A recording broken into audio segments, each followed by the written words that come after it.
क्या? ये तुम क्या कह रही हो सुरभि? शादी के बाद बेटी अपने मायके से विदा होती है और तुम ये कह रही हो कि हम दोनों की शादी के बाद मैं अपने घर से विदा हो जाऊं? नहीं नहीं, ये सब मुझसे नहीं होगा।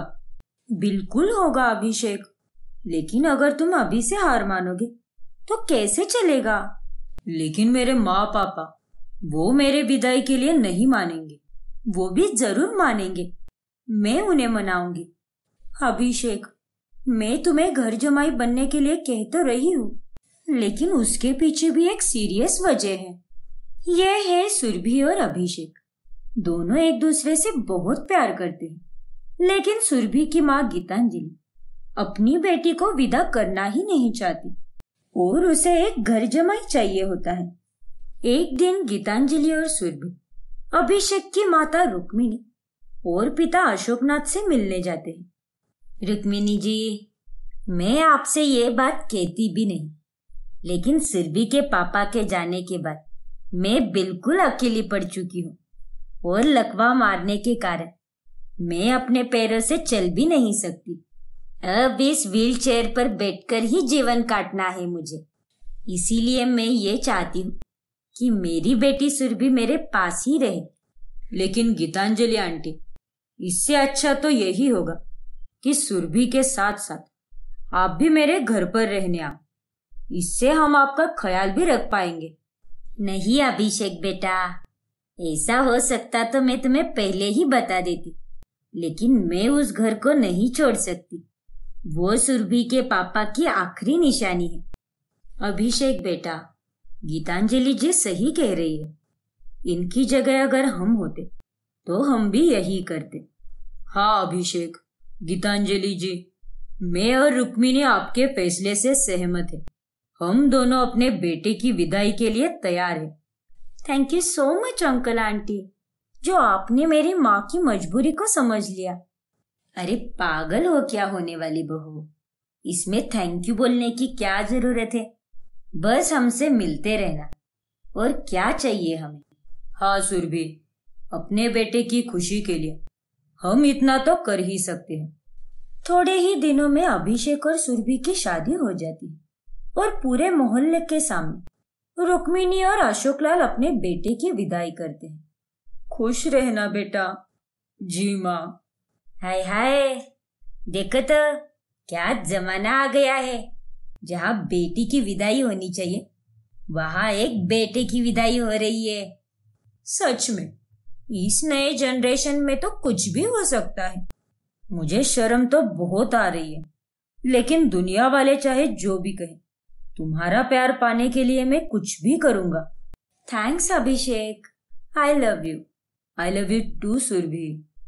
अब अभिषेक अपने घर को छोड़कर सुरभि के घर में ही रहने लगता है, लेकिन ये सब सुरभि और गीतांजलि की एक सोची समझी चाल होती है। जब अभिषेक ऑफिस चला जाता है तभी गीतांजलि व्हील चेयर को छोड़कर खड़ी हो जाती है। क्या बात है सुरभि बिटिया, हमारा प्लान तो कामयाब हुआ। हाँ माँ, सबको यही लग रहा है कि आप तो सच में अपाहिज हो।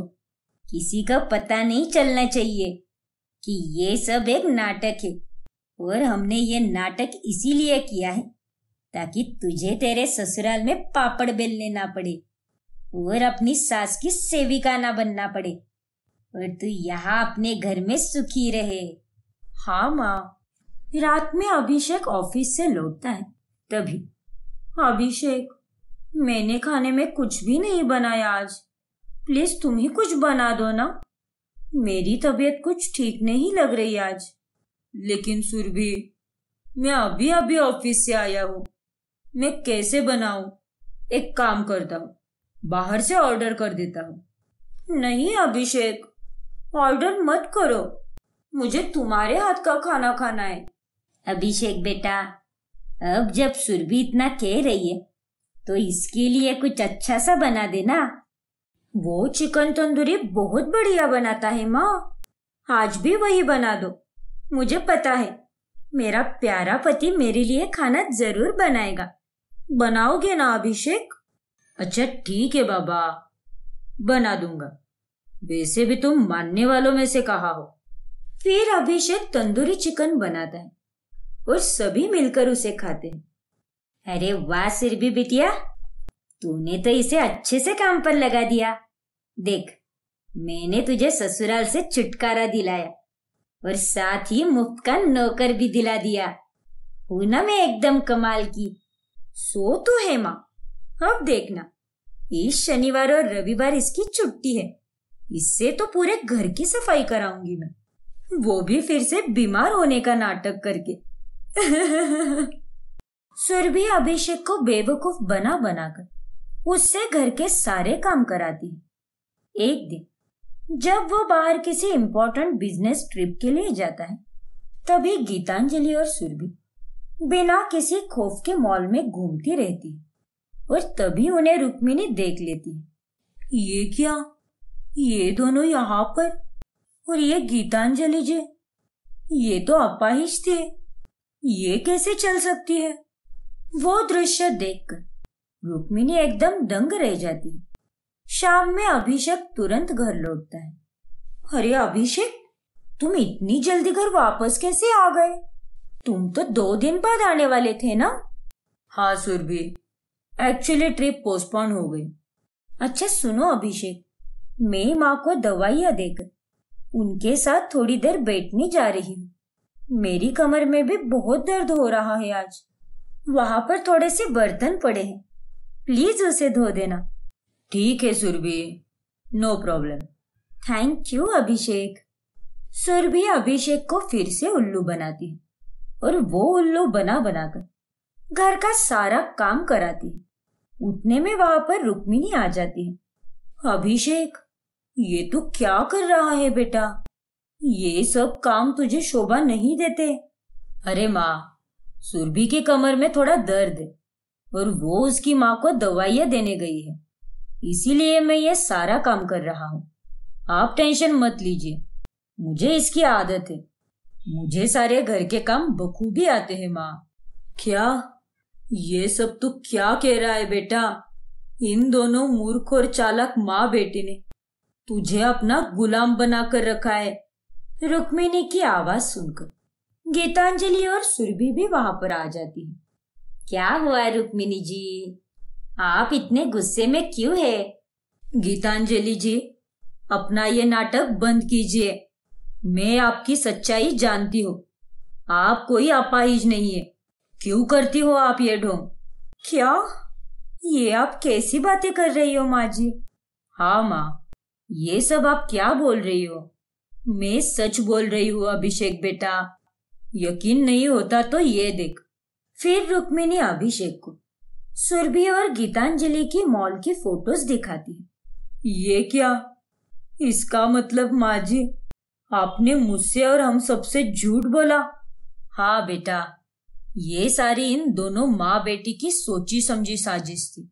इन्होंने ये साजिश इसीलिए रचाई ताकि सुरभि हमारे घर पर ना आए और उसे हमारी सेवा ना करनी पड़े और यहाँ मायके में मजे से रह सके।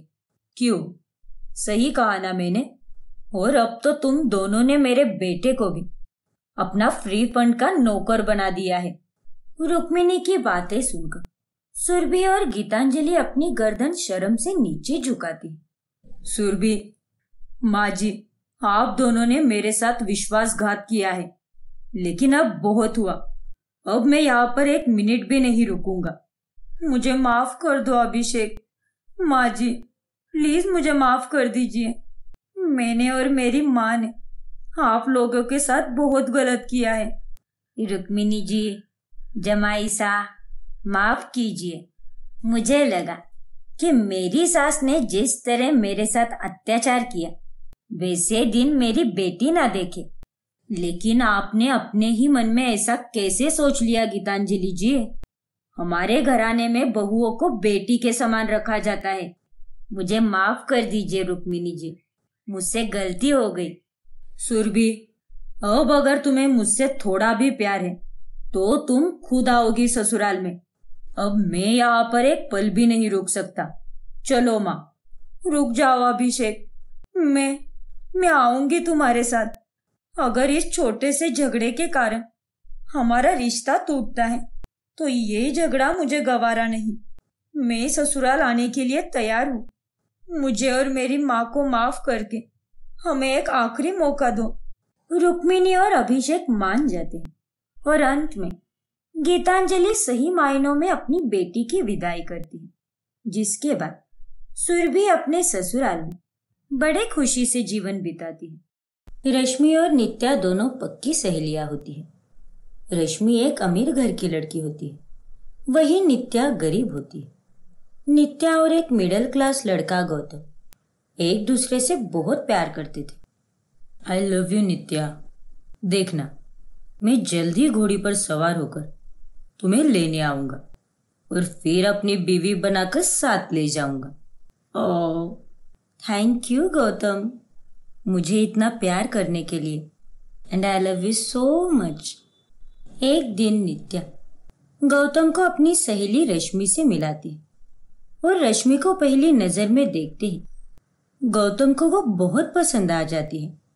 हाय, मैं रश्मि, नित्या और मैं बचपन की सहेलियां हैं। Hello Rashmi, nice to meet you.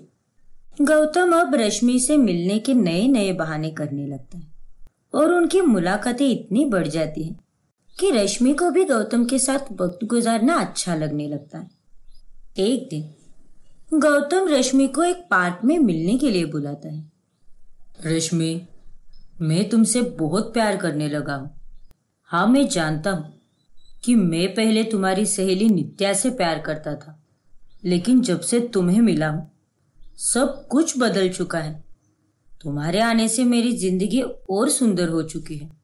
Gautam, सच कहूँ तो मुझे भी तुम अच्छे लगने लगे हो। दोनों में प्यार भरी बातें होती है और एक दिन दोनों शादी कर लेते हैं, जिसके बाद नित्या की दुनिया पूरी तरह उजड़ जाती है। नहीं, ऐसा नहीं हो सकता। रश्मि ऐसा कैसे कर सकती है मेरे साथ? और गौतम, वो तो मुझसे कितना प्यार करता था। शादी के वादे देकर उसने ये क्या कर दिया मेरे साथ? 10 साल बीत जाते हैं। नित्या अब एक बड़ी बिजनेस वुमन बन चुकी थी। गौतम और रश्मि एक दूसरे के साथ रहते थे। एक दिन नित्या भी उसी शहर में आती है। उसका मकसद एकदम साफ होता है। साल बदले, हाल बदले, यहाँ तक के रंग रूप भी बदले, लेकिन मैं कुछ भी नहीं भूली गौतम और रश्मि। जो चोट तुम दोनों ने मुझे दी थी, अब उसका बदला लेने आ गई हूं मैं। नित्या गौतम का एड्रेस निकालकर जानबूझकर गौतम के घर के पास वाले रेस्टोरेंट में जाती है, जहां पर गौतम अपने दोस्तों के साथ खाना खा रहा होता है। नित्या को देखकर वह पहले उसे पहचान ही नहीं पाता। उसके बाद वो उठकर उसके पास चला जाता है। तुम नित्या हो ना? हाँ, मैं ही हूँ नित्या, तुम्हारी नित्या गौतम। नित्या, तुम कितनी बदल चुकी हो। इतने ब्रांडेड और महंगे कपड़े, बैग, और तुम पहले से कई गुना ज्यादा खूबसूरत भी हो गई हो। हाँ, वक्त के साथ सब कुछ बदल जाता है गौतम। अब मैं एक बिजनेस वुमेन बन चुकी हूँ। वाओ, क्या बात है। अच्छा, यहाँ बैठने की जगह कहीं और बैठकर बातें करें? क्यों, क्या कहती हो? नित्या गौतम की बात मानकर उसके साथ एक पार्क में चली जाती है, जहां पर गौतम उससे हाथ जोड़कर माफी मांगता है। नित्या, मुझे माफ कर दो। मैंने तुम्हारे साथ जो भी किया बहुत गलत था। मैं पगला गया था, मुझे कुछ भी समझ नहीं आ रहा था। लेकिन अब मैं तुम्हारे साथ एक नई शुरुआत करना चाहता हूँ नित्या। प्लीज मुझे एक आखिरी मौका दे दो। लेकिन गौतम, तुम तो शादीशुदा हो ना? मेरी सहेली ही तो तुम्हारी धर्मपत्नी है। तो क्या हुआ, हम दोनों अब भी एक हो सकते हैं। तुम्हें इतने सालों बाद देखकर मेरी आंखें खुल गई है नित्या। मैं जान चुका हूं कि मैं कितना गलत था और कितनी बड़ी बेवकूफ़ी की मैंने। ठीक है गौतम, मैं तुम्हारे जज्बात समझ सकती हूँ। तुम्हें सफाई देने की कोई ज़रूरत नहीं। So sweet of you Nitya. Thank you so much. अब नित्या और गौतम दोनों आपस में मिलने लगते हैं और बातचीत बढ़ने लगती है। नित्या, क्या तुम्हें नहीं लगता कि हमें इस रिश्ते को कोई नाम देना चाहिए, जो इसे 10 साल पहले ही मिलना चाहिए था? मतलब? मैं समझी नहीं गौतम। मेरा मतलब शादी नित्या। क्यों ना हम दोनों शादी कर ले। अब बस बहुत हुआ ये छुप छुप कर मिलना। अब मैं तुमसे शादी करके मेरी बची हुई जिंदगी तुम्हारे साथ बिताना चाहता हूँ नित्या। लेकिन अगर तुम मुझसे शादी करोगे तो रश्मि का क्या होगा? अरे रश्मि गई चने के खेत में। अब मुझे उससे कोई फर्क नहीं पड़ता, क्योंकि अब मेरे चारों तरफ सिर्फ तुम ही तुम हो नित्या। ओके गौतम, हम दोनों आज ही शादी करेंगे।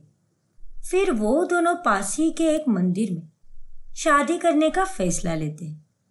तभी रश्मि को एक अननोन नंबर से मैसेज आता है, हिल रोड वाले मंदिर के पास आ जाना जल्दी से, तुम्हारा शुभचिंतक। ये क्या? ये मैसेज मुझे किसने भेजा और कोई मुझे मंदिर के पास क्यों बुला रहा है? आखिर क्या माजरा हो सकता है? रश्मि उस मंदिर में चली जाती। तब वहां गौतम और नित्या को शादी करते देख वो एकदम से हैरान रह जाती है। वही जब गौतम भी रश्मि को देखता है तब उसके होश उड़ जाते हैं। गौतम, तुम यहाँ पर क्या कर रहे हो और ये सब क्या चल रहा है? वो मैं नित्या से शादी कर रहा हूँ, दिख नहीं रहा क्या? अब हम दोनों फिर से एक दूसरे से प्यार करने लगे और अब तुम हमें अलग नहीं कर सकती। क्या? नहीं गौतम, तुम मेरे साथ ऐसा नहीं कर सकते। प्लीज नित्या से शादी मत करो, प्लीज गौतम। नहीं, अब मुझे तुमसे भी ज्यादा सुंदर और अमीर लड़की मिली है, मेरा पहला प्यार, जो अब मेरा आखिरी प्यार बनेगी। लेकिन एक मिनट, तुम्हें यहाँ बुलाया किसने है? मैंने। ये जानकर गौतम भौचक्का रह जाता है। क्या? नित्या, इस रश्मि को तुमने यहाँ पर क्यों बुलाया? सच्चाई से रूबरू कराने के लिए। रश्मि, मुझे ऐसा लगता था कि तुम दोनों ने मेरे साथ बुरा किया है, लेकिन यहाँ सबसे बड़ा खेल तो गौतम ने खेला है। उसने हम दोनों को फंसाया है। मतलब जब तुम अमीर थी तब इसने मुझे छोड़कर तुम्हें अपने प्यार में फंसाया और तुमसे शादी कर ली, और अब जब मैं तुमसे भी ज्यादा अमीर बन चुकी हूँ तब ये तुम्हें छोड़कर वापस मेरे पास आ गया है। रश्मि, गौतम ने तुमसे शादी इसलिए नहीं की क्योंकि वो तुमसे प्यार करता है, बल्कि उसने तो तुमसे शादी केवल पैसों के लिए ही की है। छी गौतम, मुझे लगा कि तुम मुझसे सच में प्यार करते हो, लेकिन आज मुझे पता चला कि इतने सालों तक तुम्हें सिर्फ मेरे पैसों से ही मतलब था। तुम्हारी वजह से मैंने अपनी सहेली को धोखा दिया। कितनी बुरी हूं मैं। रश्मि का रो रो कर बुरा हाल होता है। मुझे बदला तो तुम दोनों से ही लेना था, लेकिन यहाँ आने के बाद पता चला कि मेरी सहेली तो पहले से ही इस कहानी में बेकसूर थी। वो करती भी क्या उस वक्त? प्यार में तो लोग अपने सगे रिश्तों को भी धोखा दे देते हैं। मुझे माफ कर दो नित्या, मुझसे बहुत बड़ी गलती हो गई, मुझे सजा मिलनी ही चाहिए। नहीं रश्मि, तुम्हें माफी मांगने की कोई जरूरत नहीं है। और रही बात सजा की, तो वो तो अब इस दरिंदे को मिलेगी, इस धोखेबाज आदमी को, जिसने लालच के चलते 2 सहेलियों का रिश्ता बिगाड़ दिया। अंत में रश्मि गौतम को छोड़ देती है और नित्या के साथ अपने पुराने शहर में रहने चली जाती है, और गौतम अब पूरी तरह कंगाल होकर सड़क पर आ जाता है।